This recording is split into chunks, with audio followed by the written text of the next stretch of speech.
This time, the latest adaptation centers on the eponymous airbender, Aang, and his companions as the youthful avatar sets out to become an expert in the four bending arts: fire, water, earth, and air, with the goal of ending the Fire Nation's conflict with other human races. The beginning of Aang's journey into becoming an expert of the four bending techniques, or the Avatar, is covered in the first episode. The mission of the Fire Nation to dominate the planet of Avatar is introduced at the outset, along with their attack on the air nomads during a celebration, of which Aang is the lone survivor. Many years later, we met Sokka and Katara from the Water Tribe, who became Aang's first teammates when they found him stuck on the ice. Firebenders are pursuing a member of the Earth Kingdom across the streets at the start of the series.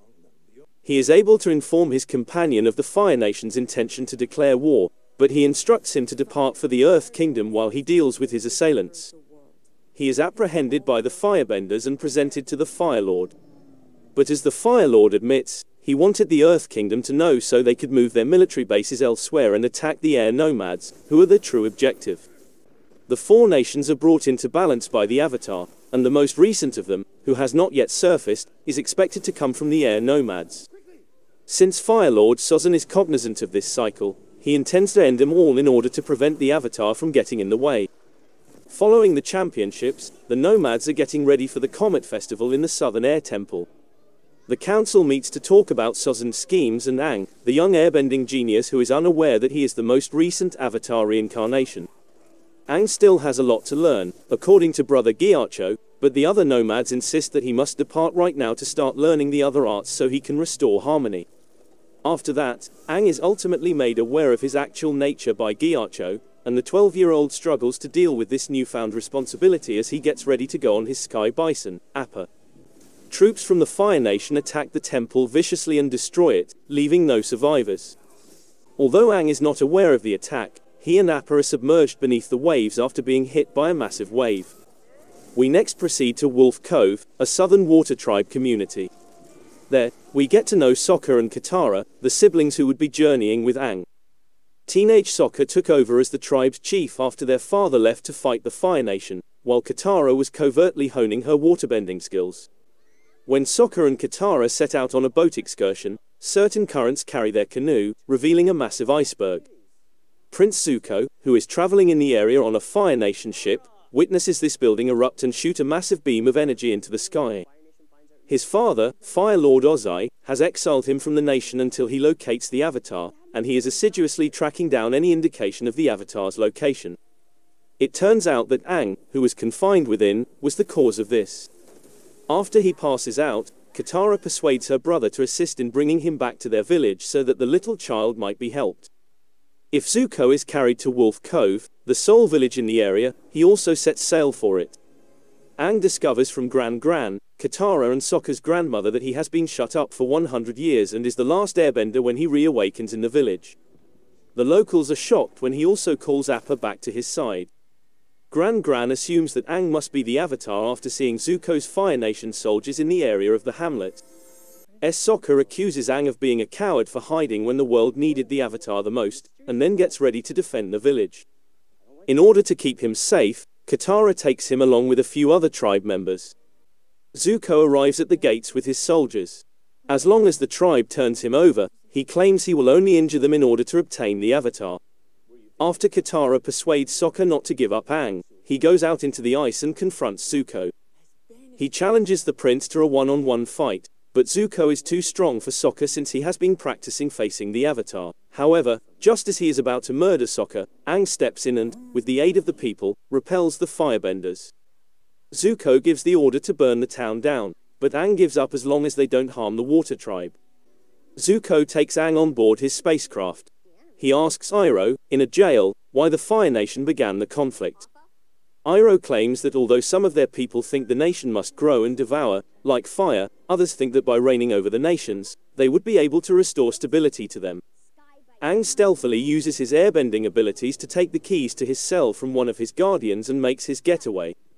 He jumps off the deck and tries to fly away from the ship using his expanding and revealed winged staff, but Zuko shoots him down with a fireball as he plummets to the earth below. Fortunately, Sokka and Katara, who had followed Aang after climbing on Appa, arrive just in time, and Sokka helps him aboard the Sky Bison. Zuko tries to shoot again, but Katara bends water to block his shot. Aboard the creature, Katara and Sokka look to Aang for guidance, as they can't bring him back to Wolf Cove without inviting more attacks from the Fire Nation. Aang takes them back to the temple, which they find in complete ruins. And when Aang lays eyes on Gyatso's body, he's overcome with emotion and his powers cause a powerful whirlwind to whip up around him. It's a clear demonstration of how much power he possesses, and how he can't really control it just yet, either. After realizing that his home is in ruins, Aang decides to finish the task he began 100 years ago, to finish his training and become an expert in the other bending arts so that the deaths of the air nomads were not in vain. He may vanquish the fiery Fire Nation, and once more restore harmony amongst the four peoples. I also checked the show's subreddit to find out what original show fans had to say. Disclaimer: spoilers ahead. Dresden Kingwack remarked, quote unquote, "Okay. So, watch all 8 episodes. Mostly good. Some great moments, some fantastic executions. I cried several times. However, it's not without flaws. A few missteps, some things that will take some getting used to in the adaptation. Not a fan of some story choices. Each actor had at least one moment of stiffness. But each actor had at least one moment of peak performance. Overall score, 7/10. Score subject to change once I've had some rest. A man needs his rest. As you can tell, Reddit fans have already binge-watched the entire series. If that's not what you call true fans of Avatar, then I don't know what it is." Going on swiftly, Quarky, sharing both positive and disappointment, also pointed out, and I quote, "I wonder what people, who haven't watched the original series, will think of this. Personally, I think it was great, a bit rough around the edges in the start, but quickly got better.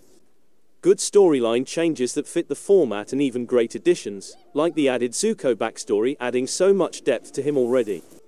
Azula being added already was an amazing decision too, in my opinion. But I'm really curious if you're even able to get what is going on if you're going into this completely blind. I guess we'll have to wait and see for reactions these next weeks. I was a bit disappointed with how weak the actress for Katara was. Overall, I was missing a bit of emotion from her character. She didn't feel like she had that much attitude or anything. When she got mad, she didn't really get that mad. I also remember how she really didn't show any sort of emotion when calling for Aang when he went into the Avatar state at the Air Temple. But I'm hoping she'll grow into becoming more skilled with the role. The stars were definitely Zuko, Zhao and Ozai acting wise for me. Generally, the whole Fire Nation carried storyline wise for me, especially when Azula got added. I'm so excited for Zuko's redemption too. I actually enjoyed that you could already see the conflict inside him already now." End of quote. Tumor has really laid it openly, his likes and dislikes about the show and his high hopes for a season 2. Listen to this.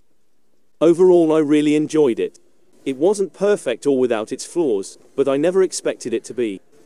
I'd give it a 7/5. What I loved. The acting. Dallas's Zuko was the clear standout in my opinion. He just was Zuko, and I never doubted it for a second. The scene at the end where he just screams in pure rage at Zhao was so good. Close seconds are Sokka, Zhao, Ozai, and Suki. I was lukewarm on Paul's Iroh at first, but he totally won me over by the end. It helps that he and Dallas have fantastic chemistry. Zhao was a perfect example of taking something good and turning it into something great. He was already fine in the original, but the actor stole every scene he was in and perfectly conveyed how unsettling and conniving Zhao was. I'm sad he won't be in a potential second season. The show delivered on all the emotional beats. I teared up often and laughed when I needed to. I felt the emotions of all the characters and was greatly invested during the dramatic moments. The scene where Sokka overhears his dad and Zhao tells Zuko his father sent him on an impossible mission, smiling face with tear. The semi-expanded roles for side characters like G. It made the world feel very lived in and real. Other people and their stories impact the plot. I loved the mini-arc of G being a traitor for Zhao before discovering his respect for Zuko. Unpopular opinion, but I genuinely liked the pacing. At times it did feel a bit fast, but I'm admittedly someone who prefers that over slow lol. I think it fits the world. The gang are in a rush to stop the war and get to the Northern Water Tribe, so it made sense to me. Ozai's expanded role, and Daniel Day Kim as a whole, one of, if not my favorite change. I also enjoyed Azula's earlier presence. It's one of the things that, as I mentioned earlier, makes the world feel more lived in and real. You could get away with it in the original, but it wouldn't have made sense in this world, in my opinion. To keep her presence secret or hidden until the second season when she greatly impacts other characters. You are the fire in which her iron was forged. I had to pause to take in how great that line was, lol. I'm scared to admit this one, but I really enjoyed the more mature approach to the series. I know the original is cherished for being able to tackle mature topics while still maintaining a family-friendly tone, but personally the first season was a bit childish and I preferred the vibe of the later seasons. Again, no hate, just my opinion. I'll openly admit I'm glad they made some of the changes they did, and I didn't really miss certain funny scenes. I saw someone say they missed the scene of Aang dressing up for Omashu and Pippindopoulos thing, but TBH, that's something I think wouldn't have translated well, and I'm glad they didn't keep. Things I disliked. The whole mini-plot of Aang pushing away Katara and Sokka towards the end. I do understand what the show was going for, and I guess it makes sense, but it just didn't land for me. Roku's characterization felt slightly off to me. To be fair, we didn't get to know him all that well in the original, but the scene where he initially meets Aang and messes with him felt out of character, lol. Another small detail that doesn't impact the outcome of things, but if I'm nitpicking things I don't like, then that'd be one of them. A lot of the dialogue felt like exposition. This was something that got better as the show went on, but was definitely noticeable at times in the earlier episodes. Thankfully, I think this is an issue that can easily be resolved in the second season when we are more familiar with the world and how it works. If someone is going into this show expecting it to be one to the original, they won't like it. People who already decided they don't like it will watch it and find a million things they hate, which is a shame. It's an enjoyable adaptation, and I've already seen new fans getting into the show from this, which is all that matters to me in the end, TBH. I'm hopeful for a second season, but there has been a ton of criticism online, and considering the high budget I'm worried. Tumora's resonating thoughts definitely made sense, and he broke it down point by point. I can say it was the best summary of Avatar: The Last Airbender out there yet. I could go on and on. I would suggest you go to Reddit and check out ATLATV, the official discussion subreddit for the show, and you can see how crazy people are. Read it for yourself, and you will definitely enjoy seeing a lot of people thought bouncing back and forth for sake the sake of the argument. Just to add a little, I can see, Nelson64 made a positive remark in caps why he loves the show. He noted, quote unquote, "I don't hate it. In fact, I quite enjoy it so far. I just started episode 8, but I'm confused as to why they added so much from book 2 and 3 when they could have used that time to develop the characters we already have for book 1. I'm also a little disappointed in how they changed the Northern Water Tribe storyline. I also think, doing away with the comet's return removes any sense of urgency from the story, which I think is important. Of course, they needed to expand the timeline, but I think they could have said Sozan's comet is imminent and stressed that a bit more when Aang saw Roku. Then in season 2, they could find out exactly when it's coming while they're at the library. At that point they can say the comet is only a year away or 2 years away, and Aang must finish mastering earth and fire bending by then. I feel like anyone watching who isn't an original fan is going to be a little confused as to what's going on sometimes. It's also hard to really get to know the characters. There's also a level of cosplay wine-ness going on that makes you too aware that this is a show happening on a set most of the time. The writing in terms of both dialogue and pacing is not great. They take scenes almost exactly from the animated show, which is a cute nod, but sometimes doesn't work in the live action. In addition to that, they do a lot of telling instead of showing, which everyone knows is a cardinal sin. Yes, a passing remark to establish characters is fine for telling, but for example, Yue just fully tells Sokka the entire story about the moon spirit giving her life. Also not happy they removed Zhao being in the library and instead being in Avatar Roku's shrine, and the changes they made to Tui and La. They were wholly unnecessary changes for the narrative and make them a little more clunky. It's a little rough around the edges, but I think if a season 2 happens, a lot of those issues could be solved. The best episode so far, IMO, is the one the original creators actually wrote on, the first episode. They tried to pack WAAAY too much into Omashu, and that's when things kind of start going downhill narratively and getting muddy. The additions to lore are great though. When it's not bad CGI or shitty wigs, the sets and costuming is beautiful.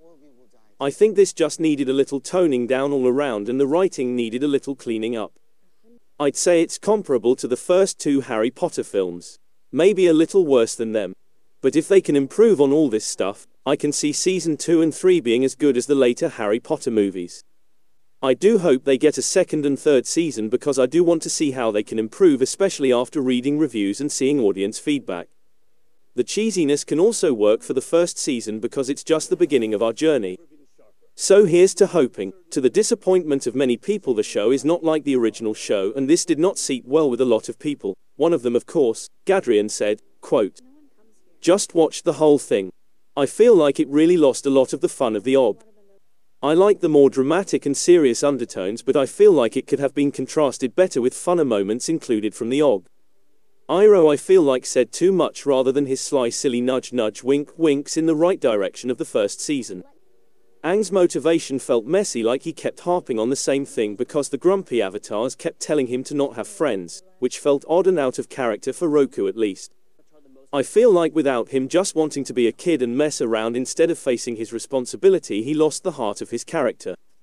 I think Katara and Sokka needed the small village ideals to place them somewhere from the start that they could push past and evolve. Sokka maturing and leaving old ways behind, and Katara using her natural protective instinct to inform her power. I actually really liked Azula's character arc. But God, they made Ty Lee and Mai just stand there the whole time so she can just spout exposition. Really unnecessary characters this season. And I think Zuko was the most solid carryover from the OG. Felt quite similar, but of course doesn't compare to Dante's version. This is not saying that I hated it. I just felt it missed a few key things from the OG. But it is not the OG, so expected. So now I am going to rewatch that to soothe my soul."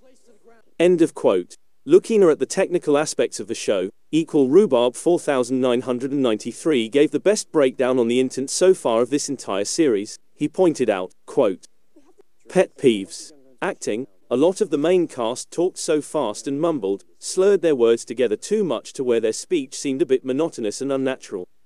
I don't know why they didn't pronounce more words clearly, especially with outspoken characters who would have more interesting, dynamic inflections in their voice. I'm not talking about accents, I'm just talking about all the mumbling. I know there's a big difference between dramatic voice actors and realism of live actions, but this part still felt off. Dialogue. Too many of their lines were having to spell out the plot and themes for us over and over like we keep forgetting. I think this also took away lots of chances for characters to have personality. In the cartoon, characters were multifaceted with interesting dynamics, but pretty bland in the live action to give more attention to the plot. Music, the soundtrack is beautiful, yes. But it felt like they were just constantly playing sad, slow dramatic soundtracks in scenes that should feel whimsical, adventurous, funny, thrilling. Not tonally engaging. A lot of tracks also didn't give an Asian-inspired atmosphere like the cartoon. Pacing. I think they did a good job of combining episodes to create a unique experience for old viewers. But even though they went straight into the main plot with less side quests, somehow the pacing still felt slow and a little dragged out. Why was it just Katara and Sokka in Cave of Two Lovers? Loudly crying, I was so mad about this. They let Sokka tell a little girl to name her doll Pippin Paddleopsicopolis, but don't let Aang do his iconic disguise as him, and trade that so Jet can bring them into Omashu. Huh. Face with raised eyebrow. Overall though, I'm still really glad they made this, even with the changes, and know they worked really hard. The cinematography and CGI was beautiful. I loved a lot of the extra scenes they added, such as the Air Temple attack and Fire Nation background. It still made my superfan heart happy and nostalgic, and I would watch AS2. Since all the reviewers gave the show a meager 7/5, which is not bad, how would you rate the show? Leave a comment below. Last but not least, just a quick one. Vulcan 7200 added. I would say it was a pretty solid 7/5. Considering Book 1 is the weakest of the OG series as well, I just hope Book 2 gets the green light.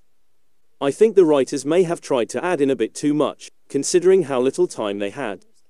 A good example of this to me is Omashu. They tried to cram Omashu, Jet, Northern Air Temple, Cave of Two Lovers, part of Aro's capture by the Earth Kingdom, and a bit of new stuff with Zuko and Iroh in Omahu all into 2 50-minute episodes. Adapting an episodic story like Avatar, The Last Airbender, that has 20 episodes per book means they needed to be much more efficient with their storytelling. Episodes 3, 4 and 5 definitely feel crowded. Of all of those episodes, they should have focused on Omashu and Jet. The Mechanist and Teo honestly did not need to be in the show if they were going to take so much time away from Jet and Bumi. Jet and Bumi are much more important to the story than anything the Northern Air Temple does, besides giving the Fire Nation their war balloons. I'm okay with most of the changes they've made, but there are a few that stand out to me as quite puzzling, which mostly take place in episodes 5 and 6. I don't think the Spirit World stuff was done very well. Hei Bei was basically an afterthought. Wan Shi Tong was pointlessly added. The reason for going to talk to Roku was meh, and Roku himself was meh, or even just bad. Ko felt like he was mostly added for fan service, due to how popular he is. But instead of being this weird, kind of lawful evil being like in the Og show, where he's evil but also abides by his own rules and actually helps Aang, he's instead turned into this generic predatory monster who feeds on fear, with the face stealing being an afterthought. There's also a few very small changes that really bugged me. Hakoda was kind of a dick about Sokka in the flashback, and Sokka mentions Hakoda not really understanding Sokka's inventive side. I'm not sure why that was necessary.